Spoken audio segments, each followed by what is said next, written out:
الحمد لله رب العالمين.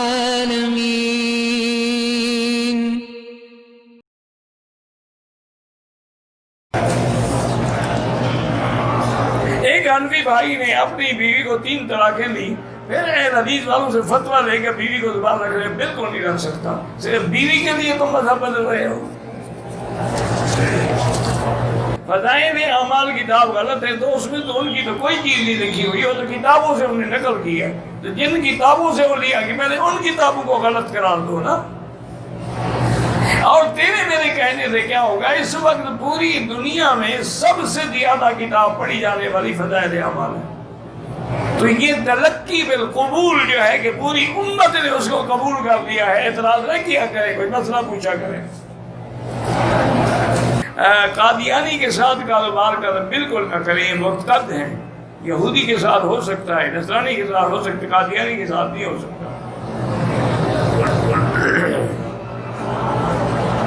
اگر کرائے پہ کوئی جگہ لیتی ہے وہ تو تم کرایہ دو گے نا، وہ تو کوئی منع نہیں، لیکن کاروبار نہ کر، یہ کاروبار کے ذریعے ہی تو پھنساتے ہیں نا حضرت۔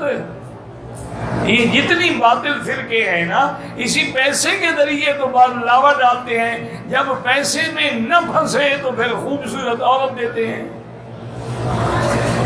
اور عورت تو پھر ایک ایسی بلا ہے نا جو کسی بلا سے بندہ قابو نہ آئے عورت اس کو بھی تباہ کر دے۔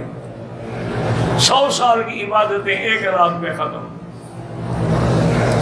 یہ تو فتنہ ہے نا۔ اس لیے حضور نے موت کے وقت فرمایا ایاکم وفتنۃ النساء، ایاکم وفتنۃ النساء، ایاکم وفتنۃ النساء، خبردار عورتوں کے فتنے سے بچنا۔ وہی حضرت مولانا طارق جمیل صاحب نے لکھا تھا کہ تورات، زبور، انجیل اللہ کا کلام نہیں ہے، تو ٹھیک ہے، کوئی غلط تو نہیں لکھا نا، تم نہ سمجھو تو مولانا بیچارے کا کیا قصور ہے۔ یاد رکھو جتنی پہلی کتابیں ہیں وہ کتاب اللہ تو ہے، کلام اللہ نہیں ہے۔ اللہ نے کتاب دی ہے، کلام تو نہیں کیا نا۔ یہ صرف قرآن ہے جو کلام اللہ بھی ہے اور کتاب اللہ بھی ہے۔ انہوں نے تو ٹھیک بات کی ہے، تم نہ سمجھو تو غریب عذاب میں مولوی آ جاتا ہے۔ اللہ نے تورات پڑھی نہیں موسیٰ علیہ السلام پہ، تورات دے دی، الواح دے دی، تختیاں دے دی۔